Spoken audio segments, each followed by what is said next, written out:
நம்ம அரைக்கிற பொருளை பார்ப்போம். ஜீரகத்தூள் 1 டீஸ்பூனு, பெருஞ்சீரகத்தூள் 1 டீஸ்பூனு, அப்புறம் பூண்டு ஒரு 7 பூண்டுக்கு நான் நசுக்கி வச்சிருக்கேன். அது அரைக்கிறதுக்கு தான். சின்ன வெங்காயம் ஒரு 5 வெங்காயம் வெட்டி வச்சிருக்கேன். கருவேப்பிலை 2 கீத்து, இஞ்சி ஒரு 1 இன்ச்சுக்கு தட்டி வச்சிருக்கேன். லெமன் கிராஸ் ஒரு 3 எடுத்து வச்சிருக்கேன் இது அரைக்கிறதுக்கு. டொமேட்டோவும் ஒரு 2 பழம் எடுத்து வச்சிருக்கேன். காஞ்ச மிளகா தேவையான அளவு நீங்க எடுத்துக்கோங்க. இதுல நினைக்கிறேன் ஒரு 20 மிளகா கிட்ட இருக்கும். இது அவ்வளவு உரப்பு இல்ல, அதனால தான் நான் கூட எடுத்து வச்சிருக்கேன். மீன் கறி மசாலா 1.5 டேபிள் ஸ்பூன், வெறும் மிளகாத்தூள் 1 டேபிள் ஸ்பூன். தாளிப்புக்கு கருவேப்பிலை 2 கீத்து, சின்ன வெங்காயம் ஒரு 8 வெங்காயம் சின்ன சின்ன வெங்காயத்தை நான் உரிச்சு நல்லா அழகா அரிஞ்சு வச்சிருக்கேன் சின்ன சின்னதா. பழுத்த மிளகா 1 வெட்டி வச்சிருக்கேன். பச்சை மிளகா 1 வெட்டி வச்சிருக்கேன். அதுக்கு நம்ம கொஞ்சோண்டு புளி எடுத்து வச்சிருக்கேன், ஏன்னாக்கா அந்த கவுளு நாத்தம் இருக்காது. கொத்தமல்லி ஆக்கி முடிஞ்சு நம்ம மேலே தூரத்துக்கு கொஞ்சோண்டு தேங்காய் பால், அது கொத்தால் உள்ளது. எனக்கு அந்த தேங்காய் பூ கிடைக்கல. ஸோ இவ்வளோதான் இந்த ஜாமானுங்க. உப்பு, எண்ணெய், தண்ணி இந்த மாதிரி தேவைப்படும். போடும் போது நீங்க பாத்துக்குங்க. அப்பப்ப முக்கியமா மெழுகுத்தூளும் நான் போடுவேன். நம்ம அந்த அரைக்கிற ஜாமான்லாம் எடுத்து இந்த பிளெண்டர்ல போட்டுக்குவோம். அதாவது இந்த காஞ்ச மிளகா சுடுதண்ணியில ஊற வச்சிடுச்சு. இப்போ டொமேட்டோ கொஞ்சம் தண்ணி குறைச்சி தான் போட்டு அரைக்கணும். முதல்ல ஜீரகத்தூளும் பெருஞ்சீரகத்தூளும், இது லெமன் கிராஸ், கருவேப்பிலை, இஞ்சி, பூண்டு, வெங்காயம்,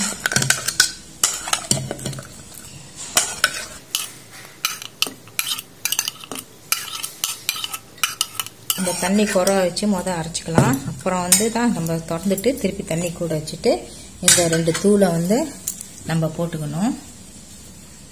முதல்ல கொஞ்சம் தண்ணி ஊற்றிக்கலாம். ரொம்ப ஊற்ற வேணாம், ரொம்ப ஊற்றினாக்கா அரைப்படாது.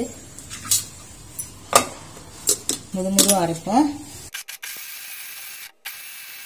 இப்போ திறந்துட்டு மிளகா இறங்கிடுச்சு பாருங்க.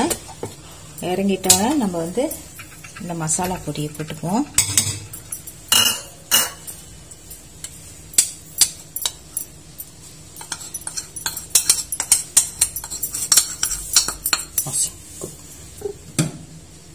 அதுல தண்ணி ஊத்திக்கலாம். திருப்பியும் நம்ம போட்டு அரைச்சிக்கலாம்.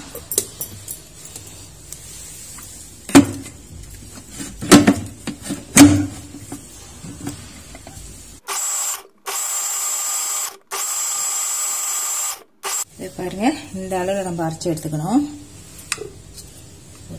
நெய் ஒரு 4 டேபிள் ஸ்பூன் ஊத்திக்கங்க.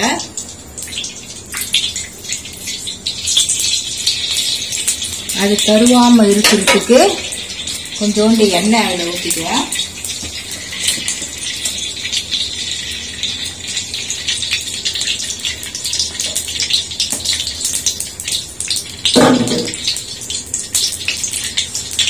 சட்டி நல்லா காஞ்சிருச்சு. வெங்காயத்தை போட்டு வதக்குவோம்.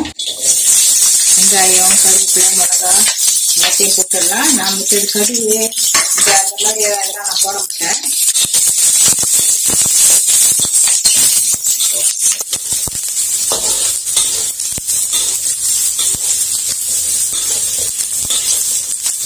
சின்ன வெங்காயம் போட்டு நம்ம தாளிச்சோமா அவ்வளோ ருசி கொடுக்கும்.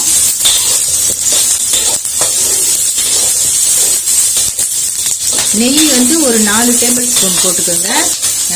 எண்ணெய் ஒரு 2 டேபிள் ஸ்பூன் ஊற்றிக்கோங்க. பார்த்துக்கோங்க எந்த அளவில் வெங்காயம் இருக்கும். வெங்காயம் குறைவா போட்டிங்கன்னா நீங்கள் குறைச்சி போட்டுக்கோங்க. நல்லா வதங்கணும். எப்போதும் சொல்கிற மாதிரி தான் வதங்கினா தான் வந்து எந்த பொருளை மசாலா நம்ம வச்சுருந்தோமோ அது வந்து ஊசாது. இல்லைனாக்கா அது தண்ணி விட விட அது வந்து மறுநாள் வந்து கொஞ்சம் சுட வைக்கிறதுனா சீக்கிரம் ஊசிடும். சின்ன வெங்காயம்னா சின்ன வெங்காயம் தான், அதோட மனம் எப்படி வாசமாக இருக்குதுயா. பெரிய வெங்காயம் வந்து நானும் கொஞ்சம் தண்ணி விட்டுருக்கோம். ஒரு 2 நிமிஷம் வேகட்டும். நல்லா வெங்காயம் வதங்கிடுச்சு. இப்போ நம்ம நண்டுலாம் போட்டுக்கலாம்.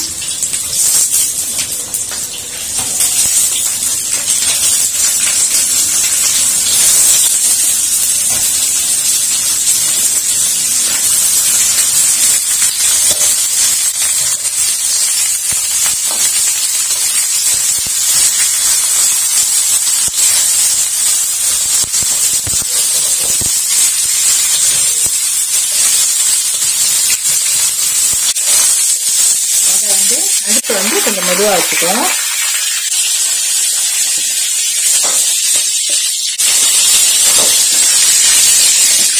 ஒரு சட்டியை நிறைஞ்சி போச்சு இந்த பாலினால.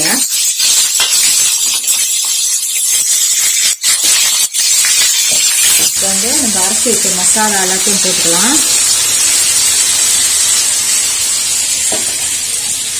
தேவையான அளவில் வந்து நம்மளுக்கு எவ்வளோக்கு அந்த குழம்பு வேணுமோ அவ்வளோக்கு தண்ணி ஊற்றிக்கோங்க.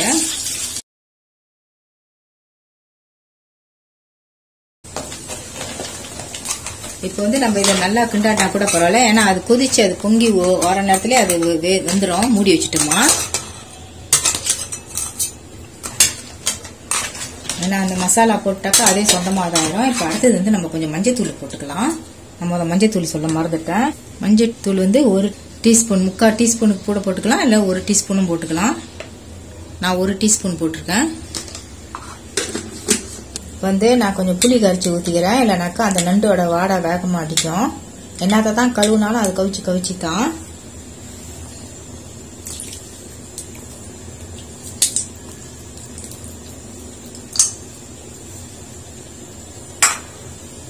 அடுத்தது வந்து நம்ம தேங்காய் பால் ஊற்றிக்கலாம். கொஞ்சோண்டு சுற்றி ஊற்றிக்கிங்க, ஏன்னா சட்டி வந்து என்கிட்ட பெருசு இல்லை, இந்த அளவில் தான் இருக்கு. போதும். தேங்காய் பால் வந்து உங்களுக்கு வேணுன்றது. இப்போ நான் என்ன செய்ய போறேன், முதல்ல அதோட கொழுப்பெல்லாம் இருக்குல்ல எடுத்து வந்து நம்ம இப்படி நடுவில் வச்சிடலாம். அது அப்பதான் அது வேகும். A few minutes later. தேவையான அளவில் நான் உப்பு போட்டுறேன்.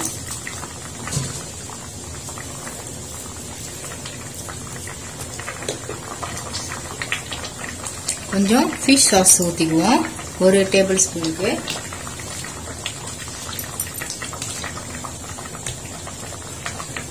பாருங்க கிண்டியாச்சு. கிண்டிட்டு இப்போ வந்து சஸ்திராம் போடுறேன். இது வந்து நான்வெஜ்ஜியோட ஒரு 2 டேபிள் ஸ்பூன் அளவில் போட்டுக்கோங்க. இப்போ கொஞ்சம் லேசாக அதை கிண்டி. இப்போ வந்து நம்ம இந்த கொத்தமல்லியும் போட்டுக்கலாம், ஏன்னா அது வெந்து வர்றதுக்கு சரியா இருக்கும். ஓகே, இப்போ வந்து முக்காவாசி வந்துட்டோன்னே இப்போ நம்ம லேசா வந்து அந்த பெப்பர் தூள் கொஞ்சம் தூவி விட்டுக்கலாம். பெப்பர் தூள் எப்பவுமே வந்து நான் சொந்தமா வாங்கி அதை கழுவிட்டு வெயிலில் வச்சு காய வச்சு நான் அரைச்சி வச்சுக்குவேன்.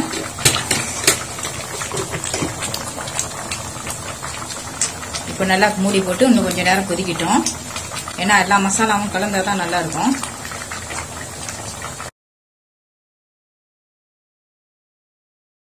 A few minutes later. நல்லா சமைச்சாச்சு, நல்லா வந்துருச்சு. அதோட கலரை பாருங்க எப்படி இருக்குன்னு. அதோட கிரேவியோட நம்ம எடுத்து சாப்பிட்டோமா, சூத்துல போட்டு பிணைஞ்சி அப்படித்தான் இருக்கும். பாத்தீங்களா எப்படி இருக்குன்னு? அதே மாதிரி நீங்களும் செஞ்சு பாருங்க. நான் அதோட ஓடு எடுத்து வச்சிருக்கேன், அந்த ஓடே எடுத்து அப்புறமேல நான் உங்களுக்கு எப்படி அலங்காரம் பண்ணி நான் கொடுக்குறேன். அந்த ஓடு வச்சு அலங்காரம் பண்ணி கொடுக்கறதுல தான் வந்து ஒவ்வொரு ரெஸ்டாரண்ட்லயும் வந்து காசு அவ்வளவு வாங்குவாங்க.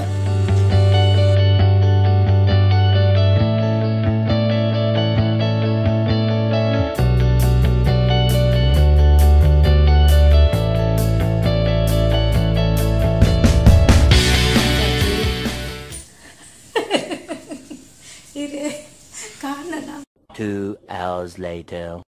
ஃப்ரெண்ட்ஸ் சமைச்சாச்சு பாருங்க எவ்வளோ அழகாக இருக்குன்னு. கலரு பார்த்தீங்களா எப்படி இருக்குன்னு. நல்லா சிவப்பாக மாறி நல்லா இருக்குது. நல்லா கால் பெருசு பெருசாக இருக்குது. இது பார்க்குறதுக்கே எனக்கு வாயே ஊறுது. நான் எப்படி பேசணும்னு கூட தெரில. அதோட குழம்பு நான் நல்லா டேஸ்ட் பண்ணி பார்த்தா அவ்வளோ நல்லா இருக்குது. நிச்சயமாக அதோட செதையும் நல்லா பெருசாகவும் இருக்கும். ஏன்னா அந்த நண்டை தூக்கி பார்க்கும் போது அவ்வளோ கிணமா இருந்துச்சு. நிச்சயம் செதை வந்து நல்லா பெருசாகவும் இருக்கும். நீங்களும் இதே மாதிரி சமைச்சு நல்லா சாப்பிட்டு பாருங்க. ஓகேங்களா? இதோட நம்ம அடுத்த வீடியோவில் பார்ப்போம். மறக்காம சப்ஸ்கிரைப் பண்ணுங்க. பக்கத்தில் இருக்கிற பெல் பட்டனை தட்டிடுங்க. ஓகேங்களா? பாய்.